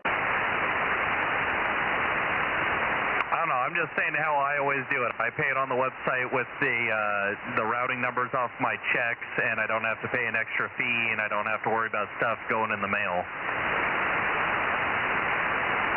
Yeah, it'd take me a bit to figure that out, I guess. It's pretty much the only reason why I have a checkbook. I don't write checks anymore. I just have the checkbook so I can, pull the numbers off the bottom. Yeah, I write a couple checks, but not very many anymore. Yeah, the bill pay through the bank is great because anybody they can't pay electronically, they'll just mail it to them, which is nice. Yep, but the time to get it really stretches out. They give you at least 7 days or something like that before it arrives.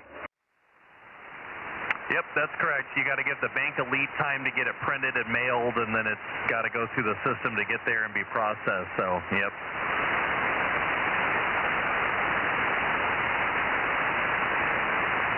Well, doing the website, you just go to dmv.gov.california, something like that, CA? Yeah, I think it's dmv.ca.gov. Oh, yeah, there it is. Okay. Well, I can try. I'm not sure if I'll get the right routing. You just give them the routing number, and that's it? You need the routing number and the account number. They'll show you on the website what number you need to pull off the check and where it is. Okay. Whereabouts on the website do you go to pay? You probably need to create an account first.